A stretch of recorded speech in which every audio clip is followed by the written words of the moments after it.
پہ رمضان آوے سموسے وکن گے، جتیاں والے آندے پہ عید آوے جتیاں وکن گیا۔ وہ کسی کو یہ شوق ہی نہیں کہ بخشش ہوگی، اللہ راضی ہوگا، جنت ملے گی، اللہ کے محبت میں بھوک لگے گی، اللہ کے عشق میں پیاس لگے گی۔ وہ بھوک اور پیاس کی جو تڑپ اور کسک ہے، پھر ہم ہاتھ اٹھا کے اللہ سے مانگیں گے، ہم کہیں گے یا اللہ، تو عرش کے دروازوں تک میری پکار جائے گی، ساتوں آسمان میری پکار سے گونج اٹھیں گے۔ مجھے یقین ہے کہ میرا اللہ کہتا ہے، میرا نبی فرماتے ہیں کہ اللہ رمضان میں سارے آسمان کے فرشتوں سے فرماتا ہے روزے رکھنے والوں کی دعا پر آمین کہو۔ عرش کے فرشتوں سے اللہ فرماتا ہے میری تسبیح چھوڑ دو، رمضان کے روزے رکھنے والوں کی دعا پر آمین کہو، آمین کہو۔ عرش فرش میں گونج اٹھتی ہیں میری دعائیں، میری صدائیں، میرے نوحے، میرے گریے ہلا دیتے ہیں۔ اگر بھوک پیاس میں مزے آ رہے ہوں کہ واہ یا اللہ تو نے کہا تھا نا، دیکھ میں بھوک سے بیٹھا ہوں۔ اس لیے افطار کے وقت دعا کیوں قبول ہے؟ افطار کے وقت کھانا سامنے ہے، پانی سامنے ہے، اور آواز کان لگے ہوئے ہیں سائرن کی آواز پر، تو اللہ کہتا ہے یہ فرشتے، یہ میرے بندے، کھانا بھی سامنے ہے، پانی بھی سامنے، یہ کیوں نہیں کھا رہے، یہ کیوں نہیں پی رہے؟ بولو یا اللہ تیری محبت، میری محبت، چلو تم گواہ رہو، میں نے معافی، چل میرا بندہ مانگ، کھانے سے پہلے مانگ۔ وہ وقت مانگنے کا ہوتا ہے، پکوڑے کھانے کا نہیں ہوتا، سموسے دکھن کا نہیں ہوتا۔ سموسے، پکوڑے، کچوریاں، سیون اپ، جام شیری، روح افزا، 500 چیزاں تا اندر پا لیں دو، سارے روزے دی تباہی پھیر کے رکھ دیتے۔ ایک مہینے کے لیے اوور آلنگ ہے، ٹیوننگ ہے، ٹیوننگ، تھوڑا کھاؤ، تھوڑا کھاؤ، تھوڑا کھاؤ، ٹھنڈے شربت مت پیو، ٹھنڈے شربت مت پیو افطاری کے وقت، بعد میں پینا تو پی لو، افطاری کے وقت اپنے اوپر ظلم مت کرو۔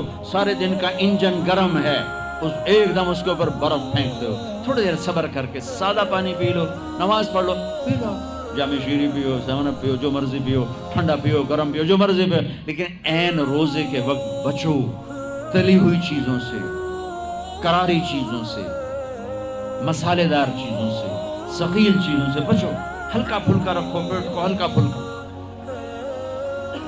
تاکہ روزے کا مقصد حاصل ہو کہ جسم پاک ہو، خلاصتوں سے، گندگیوں سے پاک ہو، صاف ہو۔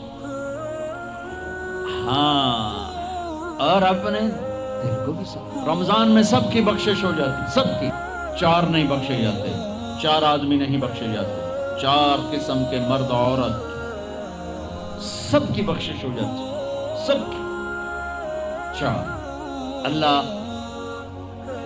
تعالی ہماری حفاظت فرما دے۔ کسی بھائی میں یہ عیب ہے، ابھی سن کے توبہ کر لینا، شراب پینے والا، مستقل شراب پینے والا، رمضان میں بخشش، ماں باپ کا نافرمان، ماں باپ کا نافرمان،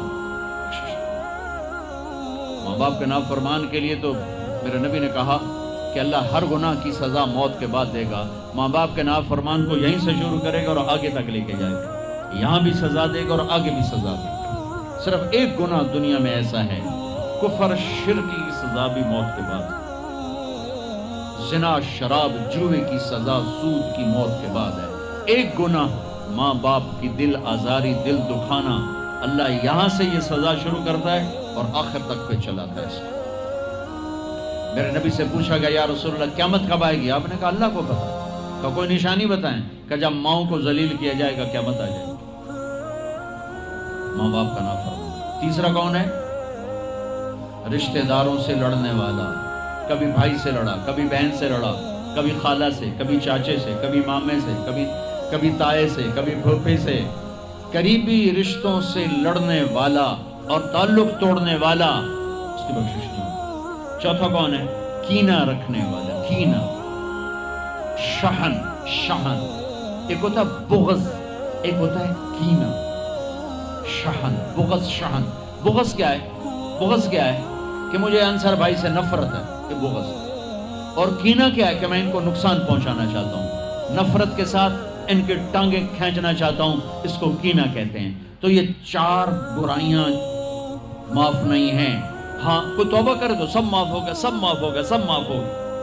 تو اللہ نے ہمیں رمضان کا مہینہ دیا ہے، جہنم کے دروازے بند ہو جائیں گے، جنت کے دروازے کھل جائیں گے، فرض 70 فرض کے برابر ہو جائے گا، نفل فرضوں کے برابر ہو جائے گا، تراویح کے ہر سجدے پر 1500 نیکی لکھی جائے گی، ہر سجدے پر 1500 نیکی لکھی جائے گی، 20 رکعت 40 سجدے 60,000 روزانہ۔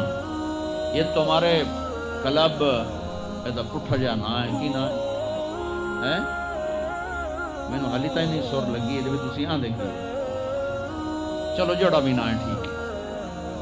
یہ بہت بڑا کلب مجھے نظر آیا۔ یہ یہاں باہر ایک چھوٹا سا پرچہ لگا دیں کہ جو یہاں آ کے تراویح پڑھے گا ہر سجدے پر اس کو 150 روپیہ دے، 150 چھوٹو 15 روپے دیے جائیں، ہر سجدے پہ 15 روپے دیے۔ ایتھے ویکھا جی لڑائیاں کیویں ہوندیاں، یہ سارے پوترے دادیاں نو چاہتے لے آون گے، دوترے نانیاں نو چاہتے، نانی ٹر آج تراویح تینوں پڑھاون، دادے نانیاں نو پوچھدا کوئی نہیں، انہاں دی عید ہو جاونی۔ تسی ایتھے اعلان کر کے لکھ دیو کہ جڑا ایتھے آوے گا نا انہوں اسی فی سجدہ 15 روپے دیواں گے۔ ایتھے پھر چھوٹے ویکھے جے کیویں چل دے۔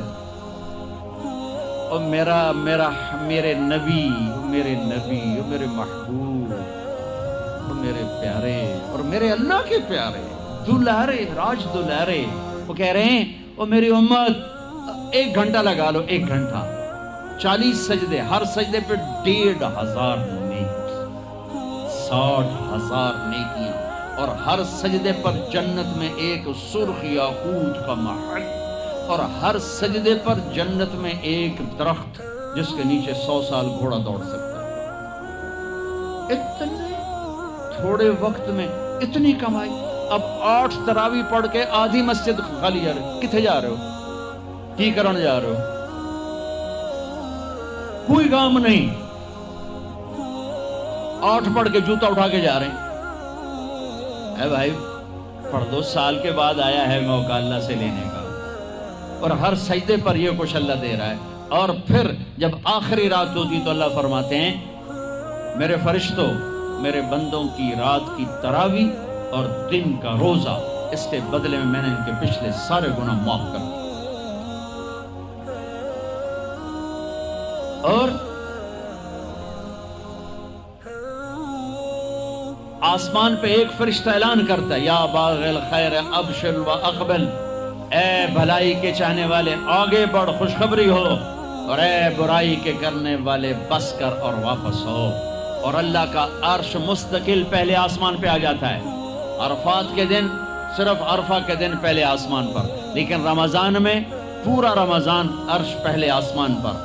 اور میرے اللہ کا اعلان ہے، کوئی بخشش چاہنے والا ہے، کوئی توبہ کرنے والا ہے، کوئی رزق لینے والا ہے، کوئی سوال کرنے والا ہے، کوئی دنیا اور آخرت کی حاجت لینے والا ہے، کوئی مانگنے والا۔ ہر وقت اللہ کی طرف سے اعلان ہوتا ہے اس مہینے کو بناؤ، دنیا کماؤ، حلال کمانا کوئی، میں تو ویسے ہی مذاقن کہہ رہا ہوں، ہر ایک دنیا کمانا کوئی منع تھوڑا ہی، حلال کمانا کوئی منع تھوڑا ہی ہے، لیکن ایسی کمائی میں نہ لگو کہ روزے پہ زد پڑے، تراویح پہ زد پڑے، تلاوت پہ زد پڑے۔ میرے نبی پاک صلی اللہ تعالی علیہ وسلم رمضان میں قرآن کی تلاوت بڑھا دیتے تھے۔ قرآن رمضان کا سب سے بڑا وظیفہ، جی کوئی وظیفہ دسو، کوئی وظیفہ دسو، لوگ پوچھتے ہیں جی رمضان کا کوئی خاص وظیفہ بتا رہا ہوں۔ رمضان کا خاص وظیفہ قرآن کی تلاوت، رمضان کا خاص وظیفہ قرآن کی تلاوت، قرآن کی تلاوت، قرآن کی تلاوت، جتنا پڑھ سکتے ہو پڑھتے جاؤ، پڑھتے جاؤ، پڑھتے جاؤ، پڑھتے جاؤ۔ میرا ایک ساتھی ہے مولوی ثناء اللہ، وہ ایک دن میں پورا قرآن ختم کرتا ہے، ایک دن میں پورا قرآن، ایک دن میں پورا قرآن، پورے رمضان میں 30 قرآن ختم کر دیتے۔ سوائے اس کے بیمار ہو جائے تو کوئی بیمار ہو جائے تو 10 پارے، ورنہ پورا قرآن، رمضان قرآن، پورا قرآن۔ تو چلو ہم پورا قرآن نہیں پڑھتے، کچھ تو پڑھو، سارے سال نہیں پڑھا، کچھ تو پڑھو۔ رمضان کا وظیفہ قرآن کی تلاوت، رمضان کی تسبیح قرآن کی تلاوت، رمضان کی خدمت، روزے افطار کرواؤ، سحری کھلاؤ، افطاری کراؤ، غریبوں کو مدد کرو، زکوٰۃ دو، اپنے مزدوروں سے کام تھوڑا لو، گھر کے نوکروں سے کام تھوڑا لو۔ اور رمضان کی سب سے بڑی بات، آپس میں بغض سے دل صاف کرو۔ لڑے ہوئے ہو رمضان آنے سے پہلے، جیسے لوگ حج پر جانے سے پہلے نہیں، فون کرتے ہیں، صلح کرتے ہیں. اتنا ہی ضروری ہے رمضان سے پہلے میں دل صاف کر لوں، میں معاف کر دوں، میں معافی مانگ لوں. زیادتی کی ہے تو معافی مانگ لوں، کوئی معافی مانگنے آیا تو معاف کر دوں. میرا دل صاف ہو، کسی سے بغض نہ ہو، کسی سے کینہ نہ ہو، کسی کا حسد نہ ہو، کسی سے رنجش نہ ہو. دل صاف کرو. صاف دل اللہ کا عرش بن جاتا ہے، اللہ کا عرش بن جاتا ہے، اللہ کا